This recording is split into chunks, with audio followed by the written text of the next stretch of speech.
안녕하세요. 저는 20대 여자입니다.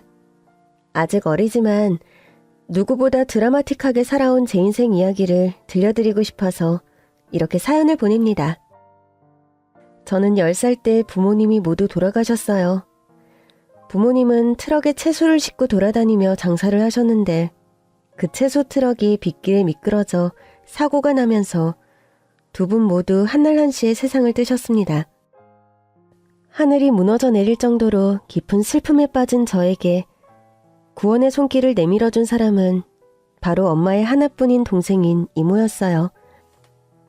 지금 생각해보면 이모는 시집도 안 간 25 꽃다운 아가씨였는데 저를 위해서 기꺼이 제 엄마가 되어주었죠. 은영아, 너 한자로 이모 어떻게 쓰는지 알아? 아니, 몰라. 이모에도 어머니 모자가 들어간다? 그러니까 이모도 엄마나 마찬가지야. 정말? 그럼 원래 엄마가 돌아가시면 이모가 엄마가 되는 거야. 이모가 엄마처럼 우리 은영이 예쁘게 잘 키워줄 테니까 넌 아무 걱정하지 마. 그럼 이제 이모가 내 엄마야? 그래, 맞아. 이모가 엄마야. 앞으로 엄마라고 불러도 괜찮아? 엄마. 그래, 은영아. 은영이 넌 이제부터 내 딸이야. 그렇게 해서 전 이모 손에서 자라게 되었어요. 이모는 절 키우기 위해서 어렵게 들어갔던 대학도 그만두고 회사에 취직했습니다. 아침부터 저녁까지 회사에서 일하고 돌아와 또 집안일까지 하고 저를 돌보는 이모를 보면서 전 어린 마음에 너무 걱정이 되었어요. 10살짜리 꼬마의 눈에도 이모는 너무 힘들어 보였거든요. 전 이모에게 미안한 마음이 들었어요. 그래서 그동안 속으로만 생각해왔던 얘기를 꺼냈습니다. 이모, 생각해봤는데 나 그냥 보육원에 들어갈까? 이모는 깜짝 놀란 얼굴로 하던 일을 멈추고 저에게 달려오더군요. 왜 은영아, 이모가 뭐 잘못했어? 뭐 서운하거나 마음에 안 드는 거 있어? 뭔데? 말해봐. 이모가 다 고칠게. 그게 아니라 이모가 나 때문에 너무 힘들어하는 것 같아서 그래. 뭐? 그게 무슨 소리야? 이모는 나만 없으면 하고 싶은 거 하면서 편하게 살 수 있을 텐데 나 때문에 학교도 못 다니고 힘들게 일만 하잖아. 회사 일도 하고 집안일도 하고. 이모한테 너무 미안해. 내가 그냥 보육원으로 갈게. 그럼 이모는 편하게 잘 살 수 있잖아. 그러자 이모가 속상해하며 저를 꼭 끌어안더라고요. 은영아, 이모는 너 없으면 못 살아. 우리 둘은 피를 나눈 혈육이야. 이 세상에 아무도 없이 너랑 나 딱 둘뿐인데 함께 살아야지. 떨어지면 어떡하니? 너 보육원에 보내놓고 이모가 잘 살 수 있을 것 같아? 하늘에 있는 네 엄마한테 아마 엄청 혼날걸? 엄마가 왜 이모를 혼내? 날 두고 간 엄마가 잘못이지 이모가 무슨 잘못이라고. 네 엄마가 보육원에 있을 때부터 이모한테 얼마나 잘해줬는데. 근데 내가 자기 딸을 보육원에 갖다 준다고 하면 엄마가 가만히 있겠니? 엄마와 이모는 사실 보육원에서 함께 자란 고아였어요. 어릴 때 부모님을 잃어버리고 보육원에 맡겨진 뒤로 쭉 서로만 의지하며 살아온 세상 둘도 없는 돈독한 자매였죠. 처음 발견됐을 때 5살이었던 엄마는 자기 이름과 동생 이름은 기억했지만 부모님 이름이나 주소 같은 건 기억을 못했대요. 그래서 결국 보육원에 보내지고 말았죠. 그래도 동생과 헤어지지 않으려고 필사적이었다고 해요. 혹시 누가 동생을 데려갈까봐 잠잘 때도 손을 꼭 잡고 자고 화장실 갈 때도 등에 업고 갔다고 하더라고요. 이모가 30살 되던 무렵에 이모를 입양하겠다고 나선 양부모가 있었는데 엄마가 양부모 될 사람들과 싸워서 입양이 무산된 일도 있었다고 해요. 아이고, 어린 것이 그동안 동생 돌보느라 힘들었지. 아줌마가 네 동생 데려가서 잘 키워줄게. 걱정 마. 제 동생 보호자는 저예요. 제 허락 없이는 절대로 제 동생 못 데려가요. 우리는 너한테서 동생을 뺏어가려는 게 아니야. 네 동생의 엄마 아빠가 돼주려는 거야. 아니요. 제 동생은 엄마 아빠가 있어요. 그러니까 입양 가면 안 된다고요. 아유, 참. 아유, 어린 게 독하기도 하다. 다른 고아들은 입양해준다고 하면 고마워서 절이라도 할 판인데 얘는 사정사정을 해도 필요 없다고 하니 정말 별종이네. 우리는 고아가 아니에요. 엄마 아빠를 잃어버린 것뿐이에요. 여기서 기다리면 진짜 부모님이 우리를 찾으러 오실 거예요. 아니, 솔직히 말해서 너희 부모가 너희를 잃어버린 건지 그냥 버린 건지 네가 어떻게 아니? 10살이 다 되도록 나타나지도 않는데 찾으려고 했으면 벌써 찾았겠지. 안 그래? 아줌마가 뭘 한다고 그딴 소리를 해요? 우리 엄마 아빠에 대해서 뭘 하냐고요. 아우 무서워. 불쌍한 애들 데려다 좋은 일 좀 시켜주려고 했더니 도저히 안 되겠네. 이렇게 독한 기집애는 처음 본다 진짜. 그러게. 주신도 모르는 고아를 데려다 키우는 거 아니라더니 그 말이 맞나 봐요. 그만 갑시다 여보. 엄마는 악착같이 버텨서 어린 이모와 헤어지지 않았고 성인이 된 다음에 둘이 함께 보육원을 나왔습니다. 그리고 이모를 키우기 위해 채소 노점상을 시작했어요. 그러다가 아빠를 만나서 나를 낳고 본격적으로 채소 트럭 장사를 시작하게 됐죠. 채소 트럭을 하면서 이모를 공부시켜 대학도 보내고 작지만 우리 집도 마련하고 좋은 일이 참 많았는데 그 트럭이 부모님을 한꺼번에 데려갈 줄은 꿈에도 몰랐던 거죠. 이제 은영이 너는 내가 책임져야 해. 네 엄마한테 은혜 갚아야지. 그러니까 딴 생각하지 말고 공부만 열심히 해. 알았니? 한 번만 더 보육원 소리 하면 이모 진짜 화낸다. 미안해, 이모. 앞으로 보육원 간다는 얘기 다시는 안 할게. 중학교에 입학할 무렵에 이모가 직장을 옮기면서 저와 이모는 다른 도시로 이사를 오게 되었는데요. 그때부터 전 밖에서는 이모를 엄마라고 부르기 시작했어요. 다른 아이들 눈에 엄마 없는 애로 비치는 게 너무 싫었거든요. 심지어 엄마 없다고 놀리는 애도 있었어요. 친구들이 넌 왜 엄마가 없고 이모만 있어? 하고 물을 때마다 어린 마음에 상처를 많이 받았어요. 왜 엄마 없냐는 말이 그렇게 듣기 싫더라고요. 그래서 이모를 엄마라고 불렀더니 이젠 보는 사람마다 니네 엄마는 왜 그렇게 젊어? 하고 물어보는 거예요. 그도 그럴 것이 이모와 전 고작 15살 차이밖에 안 났거든요. 저와 이모가 지나가면 뒤에서 동네 사람들이 수군대는 소리가 들릴 때도 있었어요. 저 여자가 엄마라고? 설마. 손도 안 돼 보이는데. 도대체 몇 살 때 애를 낳았다는 거야. 하여간 요즘 애들 발랑 까져서 큰일이야. 아빠는? 애 아빠는 없어? 미혼모래, 미혼모. 정말 기가 찰 노릇이었어요. 소문이라는 게 얼마나 무서운 건지 그때 처음 알았죠. 이모가 10대 때 출산한 미혼모라는 헛소문은 온 동네에 쫙 퍼져 있더라고요. 제가 괜히 이모를 엄마라고 해서 생겨난 소문이었던 거죠. 그렇다고 사실은 엄마가 아니라 이모다라고 해명하고 다닐 수도 없었어요. 친구들에게 이미 엄마라고 다 얘기했는데 거짓말쟁이라고 따돌림도 당할까봐 두려웠거든요. 근데 정작 소문의 당사자인 이모는 의연했어요. 동네 사람들이 떠드는 얘기에 신경 쓸 거 하나 없어. 남들이 뭐라고 하든지 우리만 떳떳하면 되는 거야? 그래도 사람들이 이모가 10대 미혼모 출신이라고 뒤에서 욕하고 다녀. 괜히 내가 이모를 엄마라고 쓸데없는 거짓말을 해서 이게 다 나 때문이야. 미안해. 아니야, 은영아. 너 거짓말한 거 하나 없어. 내가 뭐라고 했니? 엄마 죽고 나면 이모가 엄마 대신이라고 했지?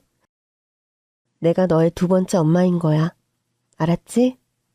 그리고 진짜 미혼모면 어때? 그게 뭐 큰 죄라도 돼? 남들 하는 말에 일일이 반응하고 휘둘릴 필요 없어. 우리는 우리 인생 살기도 바쁘잖아. 안 그래? 그때 이모에게는 사랑하는 사람이 있었어요. 이모와 같은 회사에 다니는 서글서글하고 인상이 좋은 남자였는데 곧 이모와 결혼할 거라고 하더라고요.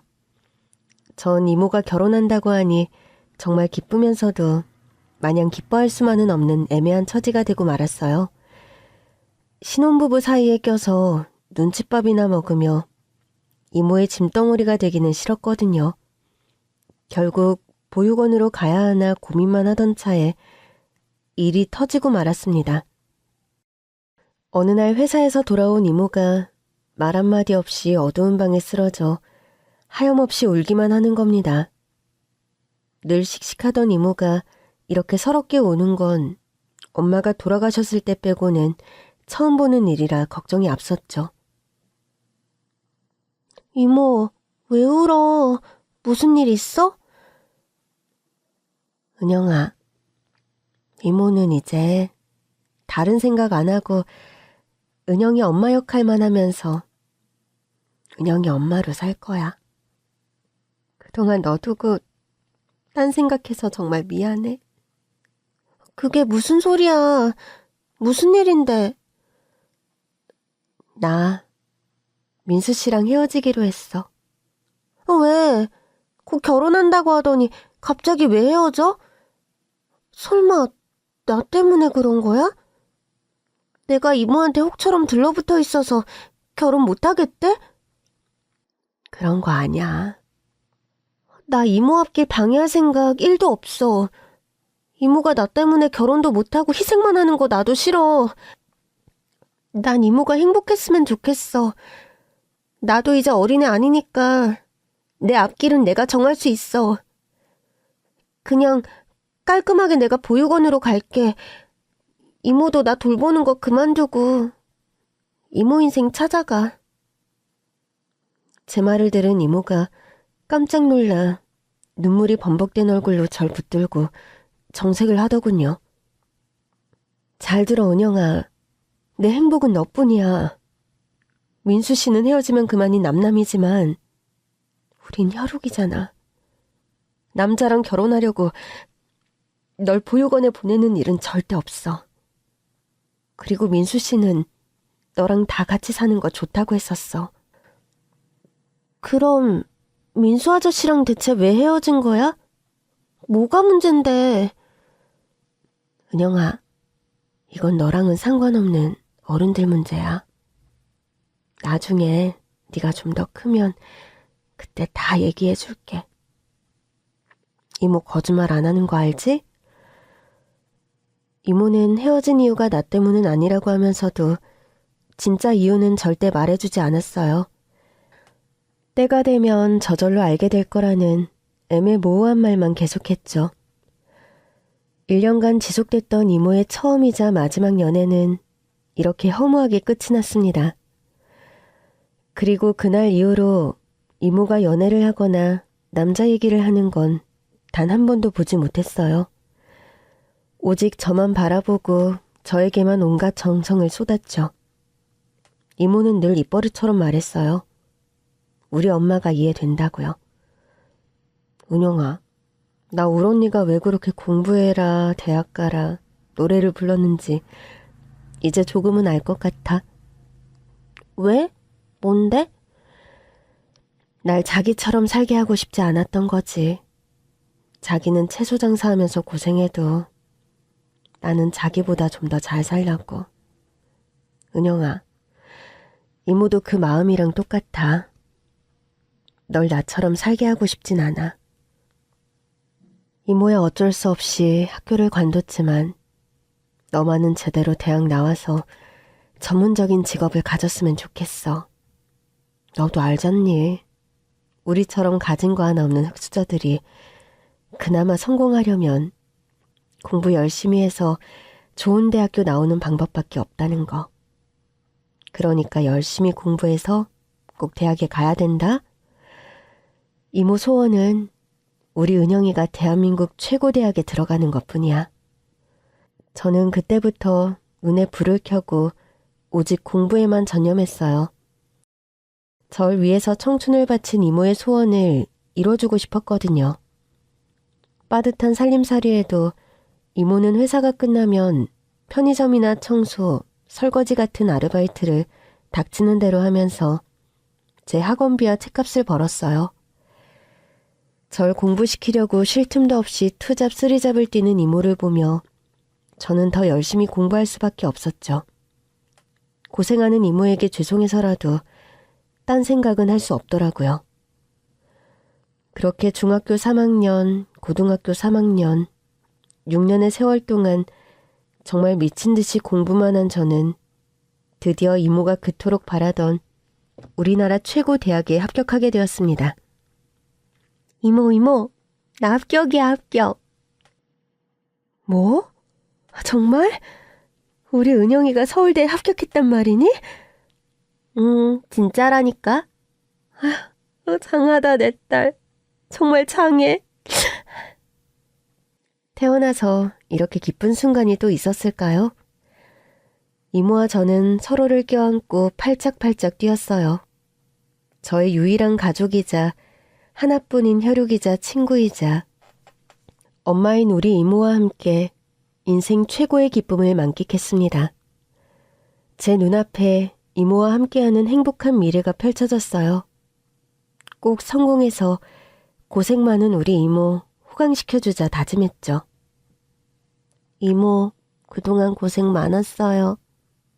이게 다 이모 덕분이야. 내가 뭐 한 게 있다고.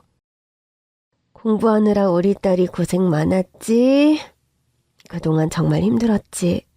이젠 진짜 고생 끝. 행복 시작이다.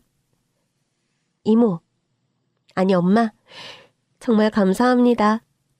나 이렇게 잘 키워줘서 너무 감사해요. 너냐? 반듯하게 잘 커줘서 내가 고맙지. 하늘에 있는 네 진짜 엄마도 얼마나 좋아하겠니? 나도 이제야 언니한테 큰 소리 좀 치겠다. 이거 봐라. 내가 은영이 이렇게 잘 키워놨다.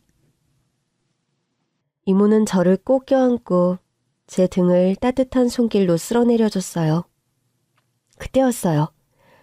절 끌어안고 있던 이모의 팔에 스르르 힘이 빠지면서 갑자기 아래로 축 처지는 겁니다. 저는 다급히 이모를 불렀어요. 이모. 은영아. 내가 왜 이러지? 몸이 좀 이상하네. 이모는 그대로 주저앉더니 정신을 잃고 쓰러지고 말았습니다. 이모, 눈 좀 떠봐, 이모. 전 서둘러 쓰러진 이모를 부축해서 집 근처에 있는 병원으로 달려갔습니다. 그때 어떻게 이모를 둘러엎고 무슨 정신으로 응급실까지 뛰었는지 기억이 하나도 나지 않아요. 그냥 이모를 살려야 한다는 생각만으로 어찌어찌 응급실에 도착한 것 같습니다. 다행히도 응급실에 도착한 이모는 응급처치를 받고 곧 정신을 차렸어요. 이모, 정신이 들어? 여기 병원이니? 응, 갑자기 정신을 잃어서 병원으로 모시고 왔어. 좀 괜찮아? 괜찮아. 갑자기 너무 기쁜 소식을 듣고 좋아서 펄쩍 뛰다가 좀 어지러웠나 봐. 어젯밤에 좀 무리를 해서 그런가? 그러게. 밤에 하는 편의점 알바 당장 다 그만둬, 이모. 너무 과로해서 그렇잖아. 앞으로는 내가 다 할게. 알았지? 그럼 드디어 나도 자식 덕을 좀 보는 건가? 딸 자식 키운 보람 있네. 우리는 이모가 쓰러진 것이 단순히 과로 때문인 줄 알았어요.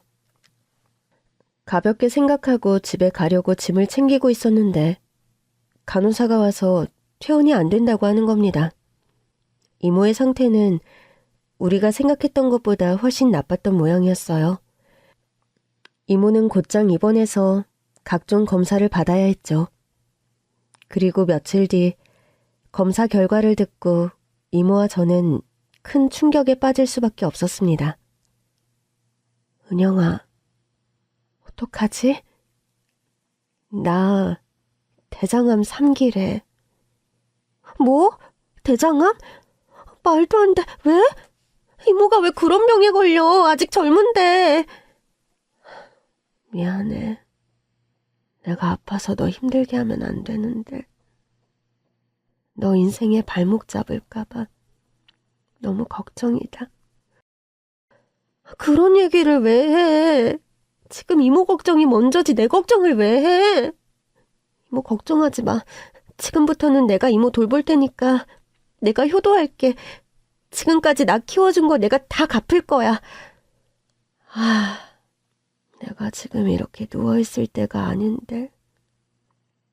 너 대학교 보내려면 준비해야 할 것도 많고 3월에는 서울대 입학식에도 가야 되는데 어떡하지? 이모, 지금 그게 문제야? 대장암 3기면 그거 심각한 거잖아. 제가 울려고 하니까 이모가 애써 밝은 얼굴을 지어 보이더라고요. 에이, 괜찮아. 나 안 죽어. 아직 아픈 것도 별로 없고 의사 선생님이 다른 곳으로 전이도 안 됐대. 그러니까 항암 치료 잘 받으면 금방 나을 거야.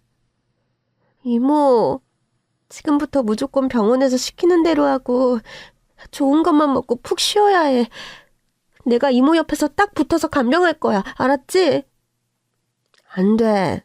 그건 나 때문에 시간 뺏기면 절대 안 되지. 그 좋은 대학을 고생고생해서 어렵게 들어갔는데 학교 가서 공부해야지. 대학 생활도 좀 즐기고. 이모는 간병 필요 없으니까 걱정 말고 네 할 일이나 해. 그런 말이 어딨어. 나한테 제일 중요한 건 이모야. 내가 이모 병 꼭 고쳐줄 거야.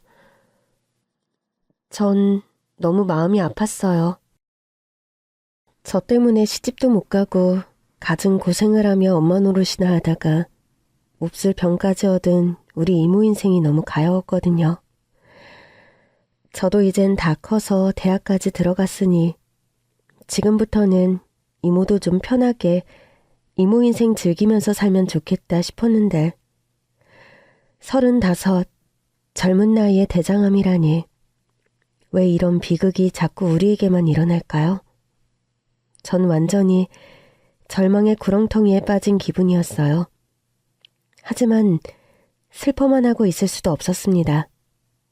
우리 형편에 당장 이모 병원비도 빠듯한 상황이었거든요. 전 돈을 벌기 위해 아르바이트를 시작했습니다. 일이 힘든 건 저에게 문제가 되지 않았어요. 무조건 돈을 많이 주는 일을 찾다 보니 이삿짐 옮기는 일이 괜찮을 것 같더라고요. 반나절 정도 일하는데 일당도 10만 원이나 주고 남자들은 큰 가구나 냉장고를 옮겨야 해서 힘들지만 여자들은 주방 살림이나 옷 정리 같은 걸 하기 때문에 그렇게 힘들지 않다는 말을 듣고 당장 일을 시작하기로 했죠. 작업반장 아주머니를 따라 이사 나갈 집 살림살이를 신문지로 싸서 상자에 차곡차곡 담았습니다. 상자가 가득 차면 짊어지고 가서 트럭에 싣는 일도 했죠. 상자가 어깨를 짓누르는 기분이었지만 아픈 이모를 생각하면서 꾹 참았어요. 아무리 이삿짐이 무겁다고 한들 이모의 인생을 짓누르는 병마의 고통보다 더 무거울 리는 없었으니까요. 어린 나이에 힘든 일을 하는 제가 신기한지 작업반장 아주머니가 점심을 먹으면서 이것저것 물어보시더군요. 아직 어린 것 같은데. 학생 맞지? 네, 이번에 고등학교 졸업하고 대학 가요. 근데 왜 이런 힘든 일을 하러 나왔어? 대학 등록금 벌러 나온 거야? 그건 아니고 이모 수술비 때문에요. 엄마 대신에 절 키워주신 이모인데 지금 많이 아프시거든요. 아유, 어린 학생이 기특하기도 하지. 가만히 있어보자. 내가 뭐 도와줄 건 없고? 아, 혹시 내일 시간 돼? 내일요? 시간은 되는데 무슨 일이세요? 아유, 잘 됐네. 내일 성북동에서 아주 부잣집 이사가 한 건 있거든. 비싼 물건이 워낙 많아서 초보자들은 원래 안 데려가는데 우리 학생은 착하고 또 손도 야무지니까 내가 특별히 데려가 줄게. 일당도 보통 이사보다 두세 배는 더 쳐줄 거야. 정말요? 신경 써주셔서 감사합니다. 어려운 사람들끼리 서로 돕고 살아야지. 안 그래? 이렇게 해서 전 작업반장 아주머니의 배려로 큰 일당을 벌 수 있는 부잣집 이사에 낄 수 있게 되었습니다. 이삿짐 트럭이 성북동에 도착하고 차에 내리니 영화에서나 보던 대저택이 눈앞에 펼쳐졌어요. 높고 육중한 철제대문이 열리자 푸른 잔디가 깔린 커다란 정원이 나오더군요. 정원 한편에 놓인 돌멩이 하나, 나무 한 그루까지 전부 고급스러운 분위기를 내뿜고 있었어요. 이삿짐 아르바이트 일이 아니었다면 저 따위는 이런 부잣집에 한 발짝도 들여놓을 일이 없었겠죠. 우와, 여기 무슨 공원 같아요. 이런 집은 진짜 태어나서 처음 보네요. 벌써 감탄하기는 이르지. 집 안에 들어가면 입이 떡 벌어져. 말도 안 나올걸? 암튼 너 오늘 진짜 조심해야 된다. 실수로 뭐라도 하나 깨뜨리면 일당 날아가는 건 문제도 아니야. 일당이 뭐냐? 한 달치 월급으로도 어림없는 물건들을 천지니까 조심 또 조심해. 알았지? 작업반장 아주머니 말에 전 잔뜩 긴장했죠. 집안에 얼마나 비싼 게 많길래 한 달치 월급으로도 어림없다는 건지 일생을 빠듯하게 살아온 저로서는 상상도 되지 않더군요. 조심스럽게 집안 내부로 들어가자 아주머니 말씀대로 어마어마한 광경이 펼쳐졌어요. 전 가정집 거실이 그렇게 클 수 있다는 사실을 처음 알았어요. 그 집 거실은 이모랑 제가 살고 있는 아파트 전체 면적보다도 훨씬 넓었는데 인테리어 잡지에서나 보던 값비싼 디자이너의 작품들이 거실 곳곳에 놓여 있더군요. 두리번거리며 걷다가 바닥에 놓인 쓰레기통을 살짝 발로 건드렸는데 같이 오신 작업자분들이 다 같이 화들짝 놀라면서 나무라는 겁니다. 어이 신참, 조심 좀 해. 그 쓰레기통만 200이 넘어. 예? 200? 쓰레기통이 200만 원이라고요? 보기엔 평범한 일반 쓰레기통이었는데 왜 가격이 200만 원이 넘는다는 건지 도무지 이해조차 가지 않더군요. 전 한 달 내내 힘든 일을 해도 200만 원 벌기가 힘든데 내 몸값이 이 쓰레기통보다도 못한 건가 싶어 자괴감이 들었습니다. 도대체 이런 집에 사는 사람들은 어떤 사람들인지 궁금해졌어요. 저와는 태생부터 완전 다른 사람들이겠죠? 작업은 거실부터 진행되었어요. 반장 아주머니와 제가 값비싼 장식품들을 에어캡 포장지로 꼼꼼히 싸는 동안 남자 작업자들은 디자이너 브랜드의 의자며 대리석 테이블과 소파 같은 고가의 가구들을 포장하기 시작했습니다. 그때 방 한쪽에서 웬 할머니와 할아버지가 나오시더군요. 단순하지만 고급스러운 디자인의 옷을 말끔히 차려입은 두 사람은 한눈에 봐도 집주인 부부 같았어요. 그런데 두 사람 모두 몹시 슬픈 얼굴을 하고 땅이 꺼져라 한숨만 내쉬는 겁니다. 저 사람들 말이에요. 이렇게 좋은 집에 살면서 무슨 걱정거리가 있다고. 세상 근심 걱정은 다 짊어진 얼굴일까요? 불행이란 건 아예 모르고 살아왔을 것 같은데. 안 그래요, 아줌마? 아휴, 얘도 참. 돈 많으면 걱정거리가 없을 것 같아? 그럼요. 돈만 있으면 뭐든지 다 해결되잖아요. 아휴, 이 세상에 돈으로 해결 안 되는 일이 얼마나 많은데. 저 부부만 해도 그래. 이렇게 넓은 집에 살면 뭐하니? 어릴 때 자식들을 한꺼번에 잃어버리고 평생을 찾아 헤매다가 결국 포기했다는데. 에? 정말요? 그런 사연이 있는 줄은 몰랐네. 저 부부가 돈이 없어서 애들을 못 찾았겠니? 전 재산을 쏟아부어도 도저히 안 되니까. 결국 재산 정리하고 외국으로 나간다고 하더라고. 아이들 잃어버린 한국 땅에서는 마음 아파서 못 살겠다고. 아휴, 돈이 억만금 있으면 뭐래. 자식 잃은 부모한테 돈이 무슨 소용이 있겠냐고. 집주인 부부의 안타까운 사연을 듣고 나니 괜히 마음이 짠했어요. 노부부의 슬픈 얼굴이 마음에 걸려서 자꾸만 눈길이 가더라고요. 그때 작업반장 아주머니가 절 부르셨습니다. 자, 잡담 그만하고 가서 박스 좀 더 가져와. 귀중품이 워낙 많아서 거실에만 아직 몇 박스는 더 필요하겠어? 네. 제가 얼른 일어나서 박스가 있는 현관 쪽으로 발길을 옮기던 순간이었습니다. 남자 작업자분이 포장하려고 벽에 섰대어 비스듬히 세워둔 커다란 액자에 그만 제 발이 걸리고 말았어요. 그 액자에는 어떤 유명한 화가가 그린 추상화가 표구되어 있었는데 액자가 넘어지면서 그림을 덮고 있던 유리가 와장창 깨져버린 것입니다. 어떡하지? 이거 얼마짜리지? 전 사고가 정지된 사람처럼 머릿속이 하얗게 되고 정신이 아득해지면서 아무 생각도 나지 않았어요. 그저 얼마를 물어줘야 하나 그 걱정만 되더라고요. 그때 갑자기 집주인 할아버지가 깜짝 놀라 달려오는 겁니다. 깨지는 소리를 듣고 놀라서 달려오시는 게 이 액자를 많이도 아끼셨던 모양이에요. 전 당황해서 어떻게 해야 하나 허둥대며 말도 제대로 못하고 있었는데 할아버지가 당황한 저를 한옆으로 밀치시더니 깨진 액자를 맨손으로 번쩍 들어 올렸습니다. 이게 여기 있었구나. 내가 얼마나 찾았는데. 할아버지가 표구되어 있던 추상화를 떼어내자 그 뒤에 오래된 가족 사진이 보이는 겁니다.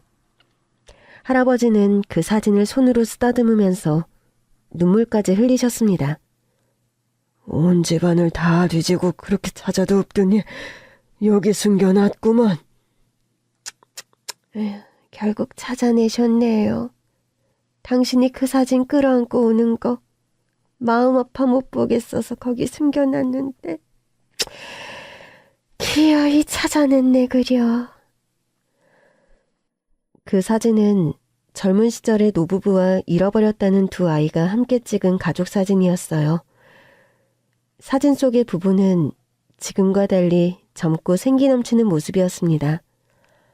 5살쯤 되어 보이는 큰아이는 부부 사이에서 아빠의 다리를 붙들고 환하게 웃고 있더군요.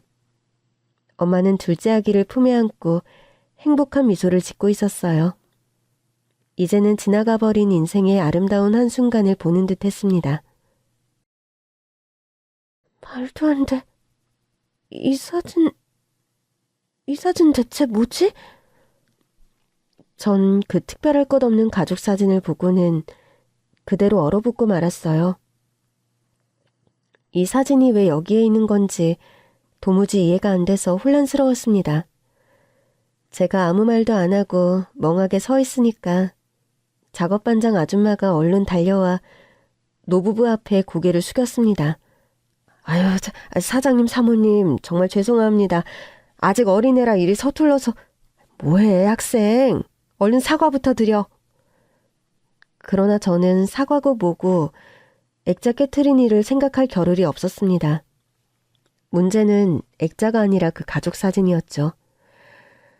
전 미친 사람처럼 이삿짐 트럭으로 달려가서 제가 아침에 메고 왔던 가방을 들고 돌아왔습니다. 저의 돌발 행동에 작업반장 아주머니는 난리가 났더라고요. 왜? 액자값 물어드리려고? 그런데 지금 돈이 중요한 게 아니야. 일단 사과부터 드리는 게 순서라니까? 전 대답 대신 제 가방에서 작은 액자를 하나 꺼냈습니다.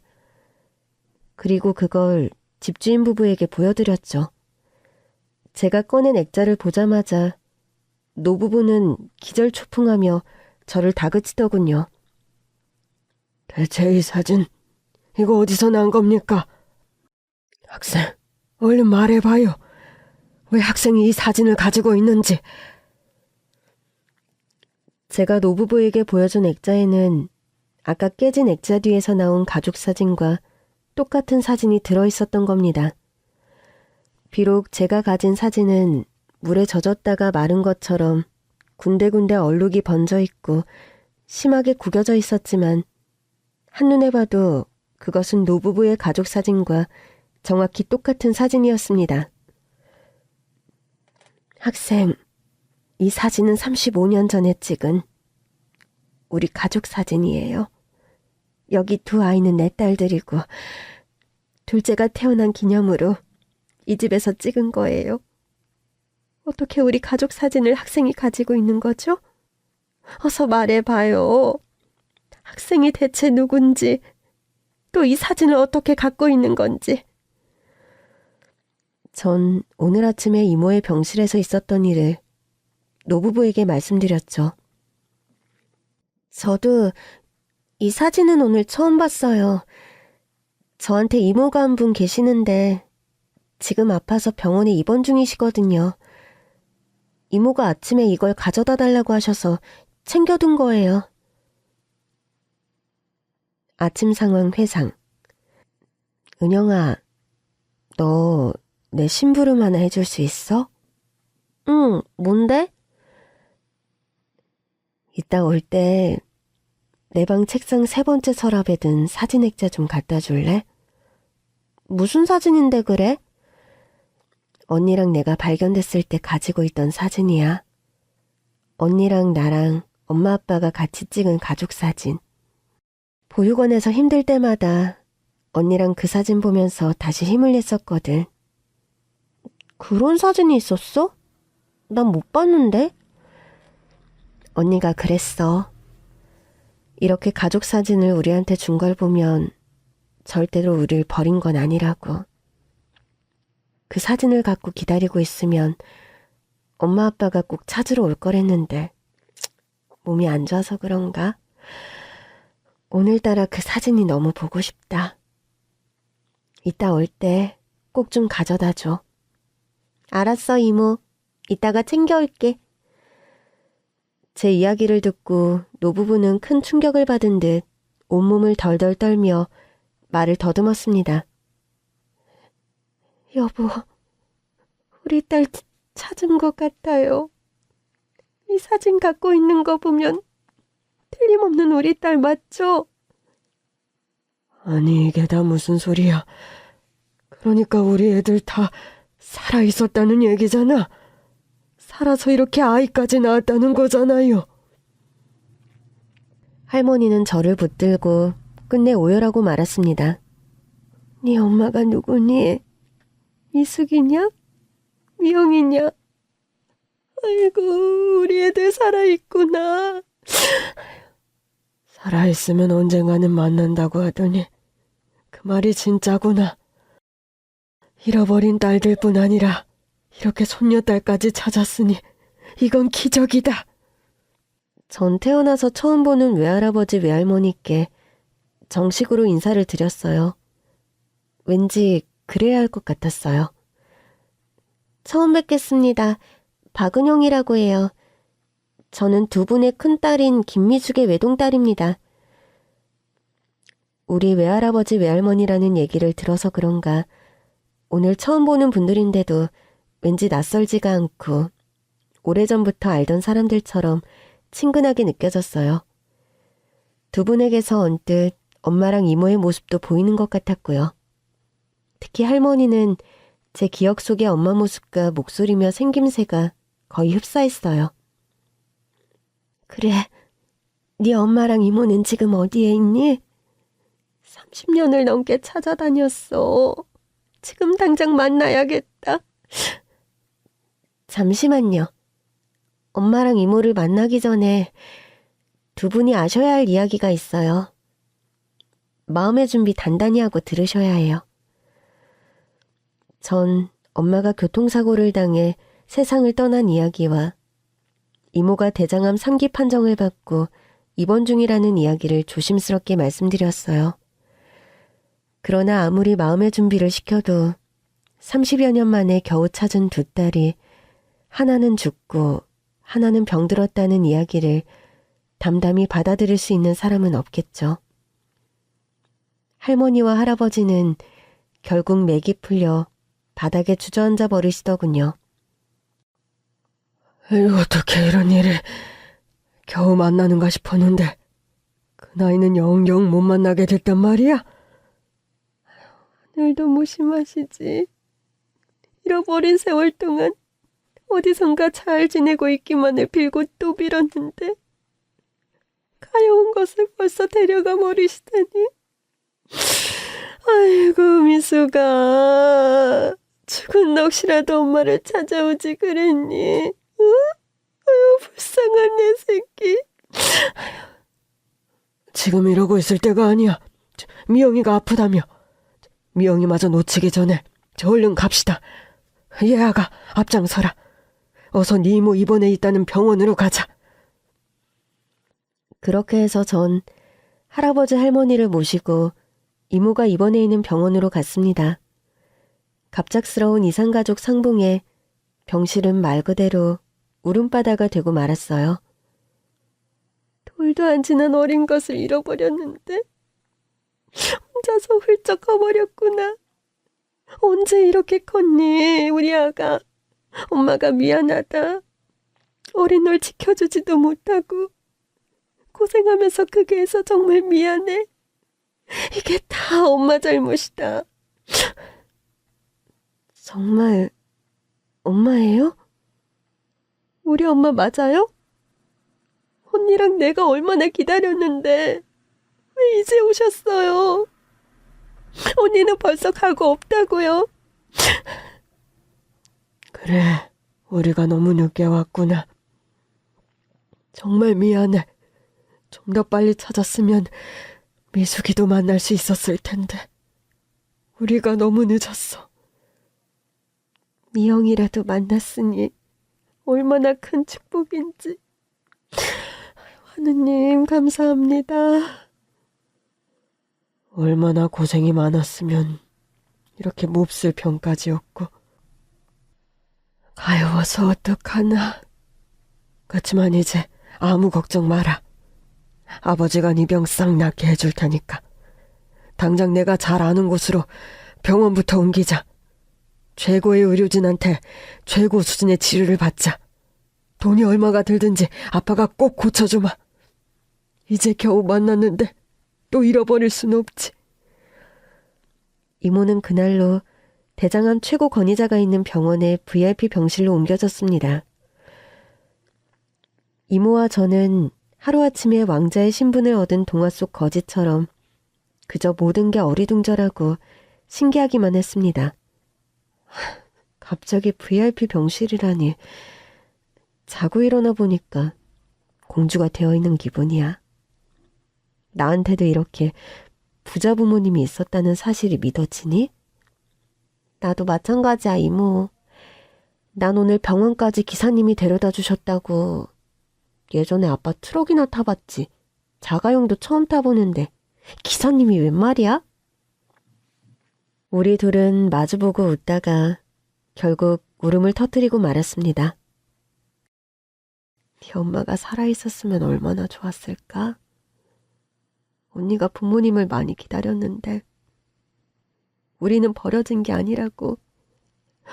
엄마 아빠가 꼭 찾으러 올 거라고 항상 얘기해줬는데 너무 마음이 아프다. 언니 없이 나 혼자만 좋은 날을 누리는 것 같아. 너무 미안해. 이모, 속상해하지 말아요. 엄마도 하늘에서 기뻐하고 계실 거야. 그날 오후 병실을 다시 찾은 할아버지 할머니께서는 엄마와 이모를 잃어버렸던 그날의 이야기를 들려주셨습니다. 그동안 너무 가슴이 아파서 어디다 풀어놓지도 못했는데 이 얘기를 이렇게 웃으면서 하는 날이 올 줄은 몰랐네. 이 모든 게 정말 꿈만 같다. 할머니 말씀에 의하면 이모가 태어나고 1살이 채 안 됐을 무렵 서울에 큰 물난리가 났었다고 해요. 할머니는 엄마와 이모를 데리고 외가에 다녀오는 길이었는데 갑자기 엄청난 폭우가 쏟아져 내리더니 할머니 차가 침수되면서 옴짝달싹도 못하게 되었다고 하더라고요. 꽉 막힌 도로에서 사람들이 차를 버리고 높은 곳으로 도망치는데 벌써 어른 정강이까지 물이 차오르기 시작하더라고. 나도 너희 둘을 업고 안고 차에서 내리려고 하는데 다리가 앞좌석에 꽉 끼어서 빠지지를 않는 거야. 눈앞이 캄캄하더구나. 차 안에도 빠르게 물이 차오르기 시작하는 거야. 비는 계속 억수같이 쏟아지지. 너희들은 떠나가라 울어대지. 정말 어떻게 해야 할지 모르겠더라고. 나는 결단을 내릴 수밖에 없었어. 그때는 그게 최선이었다. 김 기사, 일단 아이들을 데리고 안전한 곳으로 먼저 가. 나도 곧 뒤따라 갈 테니까. 그렇지만 사모님, 물이 너무 빨리 불어나서 사모님도 위험해요. 같이 피하셔야 합니다. 일단 애들을 먼저 높은 지대로 옮겨줘요. 나는 내가 알아서 나갈 테니까 시간이 없어. 얼른. 할머니는 두 딸을 김 기사에게 맡기면서 가방 속에서 작은 사진을 하나 꺼내서 엄마 손에 쥐어주었대요. 미수가, 엄마가 금방 데리러 갈 테니까 이 사진 꼭 붙들고 있어. 잃어버리면 안 돼? 엄마 말 알아들었지? 김 기사는 이모와 엄마를 안고 침수된 도로를 벗어나 높은 곳으로 올라갔다고 해요.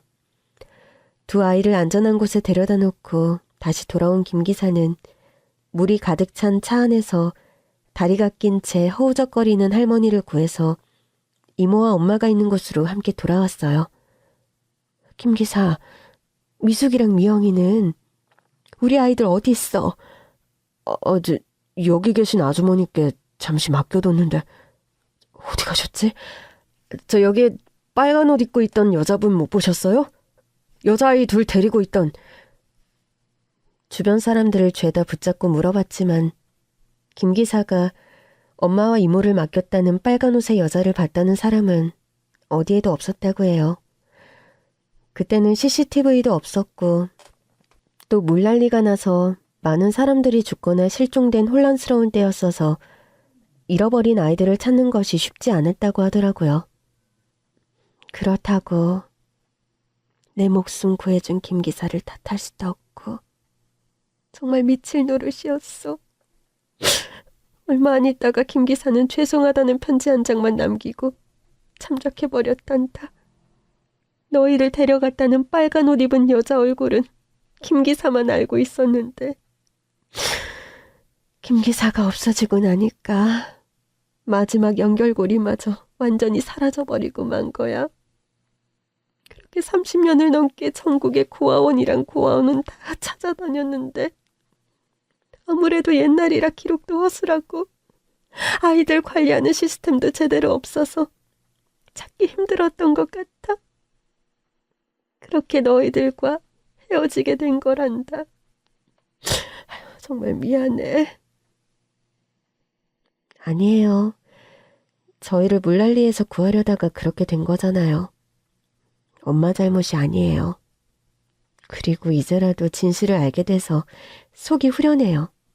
엄마 아빠가 우리를 버린 게 아니라는 언니 말이 진짜였잖아요. 언니가 늘 그 사진 보여주면서 부모님 얘기를 해줬어요. 이 사진 갖고 있으면 엄마 아빠가 꼭 찾아올 거라고. 언니 말이 다 맞았네요. 우리는 병원에 특별 외출 허가를 받아서 온 가족이 다 함께 엄마 아빠를 모신 봉안당으로 갔어요. 엄마, 아빠, 외할아버지, 외할머니 오셨어요. 할머니와 할아버지는 봉안당에 모신 엄마의 사진을 보고 또 한 번 눈물을 쏟아내셨습니다. 아이고, 우리 미숙이 조그만 아이였는데 이렇게 예쁘게 자랐구나. 동생 잘 지켜줘서 정말 고맙다. 이제부터 아무 걱정하지 말고 편히 쉬렴. 네 딸은 우리가 귀하게 잘 키워줄게. 대장암과 싸우느라 쇠약해진 이모는 휠체어에 앉아 오래도록 엄마와 이야기를 나눴어요. 언니 덕분에 엄마 아빠를 만났어. 언니가 그 가족 사진 가지고 기다리고 있으면 엄마 아빠가 찾으러 올 거라고 하더니 진짜였지 뭐야? 언니도 부모님 만나 뵀으면 좋았을 텐데. 이 행복을 나만 누려서 미안해. 언니, 정말 고마웠어. 사랑해, 언니.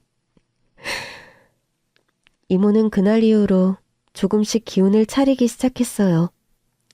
항암 치료도 무사히 끝나서 더 이상 전이 된 곳도 없다고 하더라고요. 이대로 잘 회복하면 수술하지 않고 대장암을 이겨낼 수 있을 거라고 했어요. 할아버지 할머니는 외국으로 이사하려던 계획을 접고 성북동 그 집에 다시 짐을 풀었습니다. 그리고 이모와 저도 엄마가 남겨주셨던 아파트를 정리하고 성북동으로 들어갔습니다.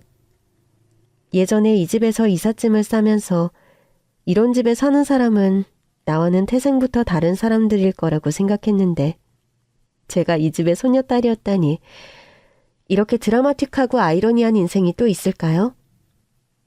그래도 200만 원짜리 쓰레기통은 너무했어요, 할머니. 내가 쓰레기통 가격 듣고 얼마나 놀랐나 몰라. 얘도 참 그걸 믿었어? 그 정도는 아니야. 아무튼 앞으로는 남들도 도우면서 가치 있는 곳에 돈을 쓰면서 살아야겠다. 이렇게 큰 복을 받았으니 그 복을 받은 만큼 돌려줘야지. 그런데 우리를 찾아온 복은 여기서 끝이 아니었습니다. 뜻밖의 손님이 이모를 찾아온 겁니다. 작은 사모님, 정민수라는 분이 찾아오셨는데요? 네? 뭐라고요? 누가 찾아와요? 현관문 밖에는 오래전에 헤어졌던 이모의 애인이 서 있었습니다. 오랜만이지? 여긴 어떻게 알고 찾아왔어? 예전 회사에 연락했더니 아파서 병원에 입원했다고 하더라고. 병원에 수소문해서 여기 주소를 받아냈지. 근데 여기는 누구 집이야? 이모는 오래전 연인이었던 이모부에게 그동안 일어났던 일들을 담담히 이야기해 주었어요. 이모부는 눈물을 흘리면서 자기 일처럼 기뻐하더군요. 미영이 네가 그동안 조카 키우면서 고생 많이 했는데 하늘이 감동해서 복을 내리셨나 보다. 너무 잘 됐네. 부모님 찾게 된 것 너무 축하해. 고마워. 근데 우리 헤어지고 6년이나 지났는데 왜 날 찾아온 거야? 이제 와서 뭘 어쩌려고. 우리 결혼하자. 우리 엄마 돌아가셨어. 예전에 제가 어렸을 때 이모가 애인과 헤어진 이유를 저에게 숨기고 말해주지 않았었잖아요. 그땐 제가 어려서 말해주지 않았는데 6년이나 지난 오늘에야 저는 두 사람이 헤어진 이유를 알게 되었습니다. 알고 보니 이모부 어머니가 이모와의 결혼을 반대했다고 하더라고요. 중학교 때 애 낳은 미혼모 소문이 퍼진 며느리는 들을 수 없다. 그게 사실이 아니라고 해도 조카 달고 오는 천의 고아 며느리는 내 눈에 흙이 들어가기 전까지는 절대 안 된다고 하셨다니. 두 사람이 헤어진 이유는 결국 저 때문이었네요. 단식까지 하시면서 극렬하게 반대하는 어머니 탓에 착한 효자였던 이모부는 이모와 헤어질 수밖에 없었다고 해요. 그래도 하나밖에 없는 아들이 결혼도 안 하고 혼자 늙어가는 걸 보시고 우리 결혼 반대한 거 많이 후회하셨어. 마지막에 돌아가실 때는 미영이 너 다시 찾아서 결혼하라고 미안하다고 전해달라고 하시더라. 그래도 다른 사람이랑 결혼했을 줄 알았는데 다행이다. 아직 혼자라서. 너랑 헤어진 동안 나 진짜 열심히 살았어. 지금은 회사 그만두고 내 사업체 운영하고 있는데 꽤 자리 잡았어. 너 고생시킬 일은 없을 거야. 은영이도 내가 잘 키울게. 나 좋은 아빠가 될 자신 있어. 저 말씀 중에 죄송한데 저 이제 이미 다 컸고 외할머니 외할아버지도 계셔서 아빠는 필요 없을 것 같아요. 이모부라면 몰라도? 이렇게 해서 이모는 헤어졌던 첫사랑과 결혼해서 행복하게 잘 살고 있습니다. 가장 아름답던 20대의 젊은 시절을 저를 위해 반납한 이모의 희생을 잘 알기 때문에 전 누구보다 이모 부부의 앞날을 축복해 주었죠. 이모는 건강관리도 열심히 해서 얼마 전 대장암 완치 판정도 받았습니다. 험난한 가시밭길이던 이모 인생에 이제는 좋은 일만 가득했으면 합니다. 저는 엄마와 이모처럼 보육시설이나 위탁시설에서 생활하는 아이들을 돕고 싶어서 사회복지과에 진학했어요. 열심히 공부해서 이 사회 구석구석에 따뜻한 온기를 전해줄 수 있는 사회복지 전문가가 되는 것이 저의 꿈입니다. 어릴 때는 늘 행복이 어디 있을까 조바심을 내며 기다렸는데요. 이제는 조금 알 것 같아요. 그 자리에서 묵묵히 기다리면 언젠가 행복이 찾아온다는 걸요. 조금만 기다리면 여러분의 행복도 곧 여러분을 찾아올 겁니다. 모두 행복하세요.